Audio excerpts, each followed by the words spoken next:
table away from the microphone when they are not in use. And a reminder that comments between members should be addressed through the chair. And pursuant to Standing Order 1083H, the committee is receiving a briefing of the RCMP's decision not to pursue an investigation in relation to the SNC-Lavalin affair. And before I introduce our witnesses and before the Commissioner makes his opening statement, I want to advise the committee that I've exercised my prerogative as the chair to invite the RCMP before the committee today.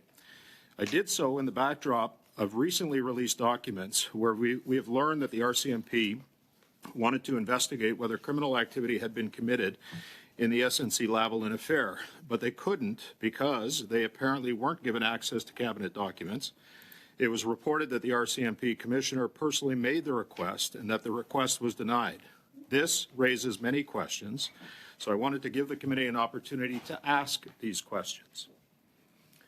In addition, last week, in a question put to the Public Safety Minister in question period about this, he responded, and I quote, "My honourable friend knows very well the RCMP operations are conducted independently from government.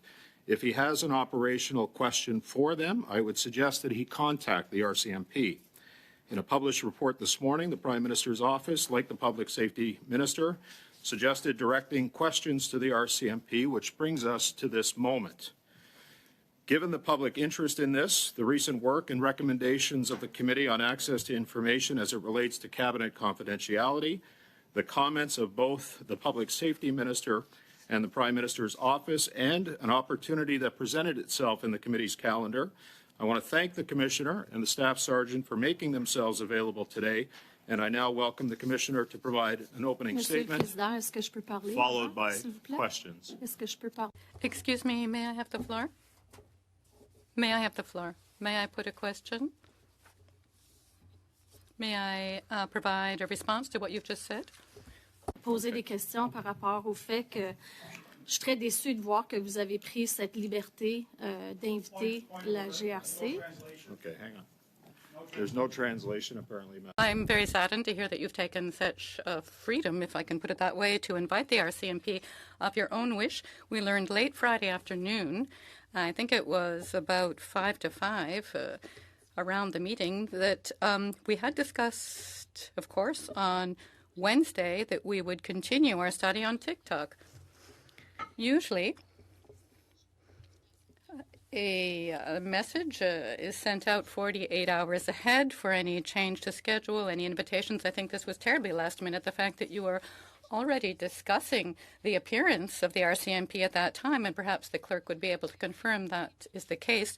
They were invited Wednesday morning, it seems, to appear before us today. This had not been discussed whatsoever by the committee.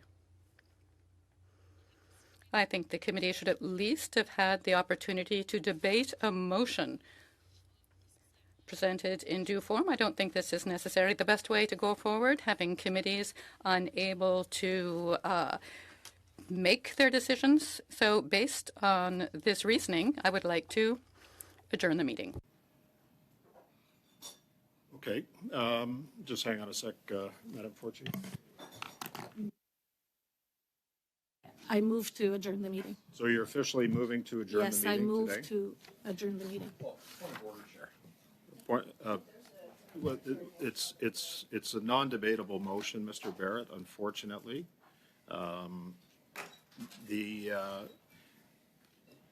Were you asking this on a point of order, Madame Fortier? You were just making a... Well, Chair, that's not how these meetings are conducted. Yeah. You read your remarks. She interrupted you. It's not. The witnesses were to give. I want to hear what he has to say. The witnesses were to give testimony. And now we have government members looking to shut down a hearing on a very serious matter with respect to a criminal investigation into the Prime Minister, and we have the Commissioner of the Royal Canadian Mounted Police at the table. This is unacceptable. This is unacceptable. I'm going to ask you for a second, please, to just refrain. So, Madame Fortier had the floor. She moved the motion. The motion is not debatable, so we're going to have to go to the vote. And I assume that there's no agreement on this. Certainly there's no agreement to shut down a meeting when we have the Commissioner of Chair, Police sorry, leaving Chair, the that's police very, station. Chair. Okay, we're dealing with this right now. So I've made my ruling. We are going to go to the vote because it's a non-debatable motion. Go ahead, Madam Clerk. So, Madame Fortier a proposé que la réunion soit adjournée. Madame Fortier has moved that the motion be adjourned. Yes. Ms. Damoff, Yes. Mr. Kellaway, Yes. Madame Fortier, Oui. Ms. Khalid, Yes. Mr. Barrett, No. Monsieur Gourde. No.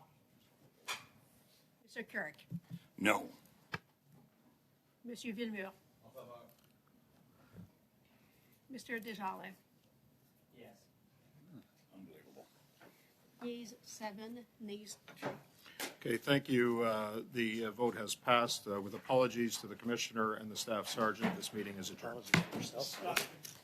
Député de Leeds, Grenville, Thousand Islands, Rideau Lakes. After 8 years of this Prime Minister, when there's now cover-ups about his cover-ups, it's clear that he's not worth the cost. Yesterday, the NDP-Liberal government sent their members to shut down the testimony from the RCMP Commissioner about the investigation into the Prime Minister's SNC-Lavalin scandal. This is the same investigation that he blocked the release of documents to when they were investigating whether or not he obstructed justice. My question is to the Chair of the Standing Committee on Access to Information, Privacy and Ethics. On what date will the Commissioner of the RCMP appear at the committee?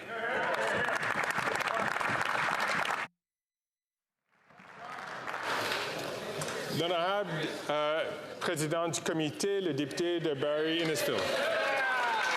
Speaker, I can't begin to tell you my profound disappointment in the fact that the NDP-Liberal coalition chose to shut down and adjourn the meeting before it happened. I can assure you, Mr. Speaker, that proper notice was given. In fact, I emailed the vice chairs of the committee as well as other committee members 72 hours before the meeting occurred.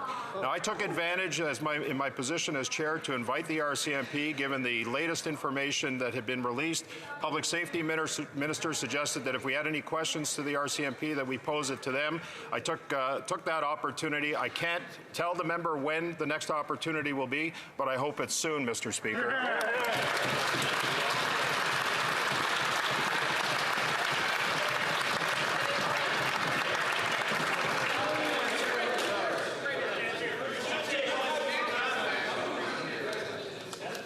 À l'ordre.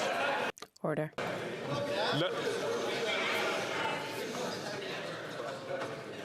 L'honorable député de Leeds, Grenville, Thousand Islands, Rideau Lakes. Well, I hope they were paying attention, Mr. Speaker. That's the first time we've had a question actually answered in this House in 8 years. The Prime Minister and the Public Safety Minister both said that the RCMP Commissioner was the one to answer questions, and he was sitting at the table yesterday, and they adjourned the meeting as part of their ongoing cover-up. They blocked it just like the Prime Minister blocking the release of those documents into the criminal investigation that was concerning him. After 8 years of this Prime Minister and his detrimental effect on our democratic institutions, it's clear he's not worth the cost. To the leader of the NDP, is protecting the Prime Minister from criminal investigations part of their coalition deal?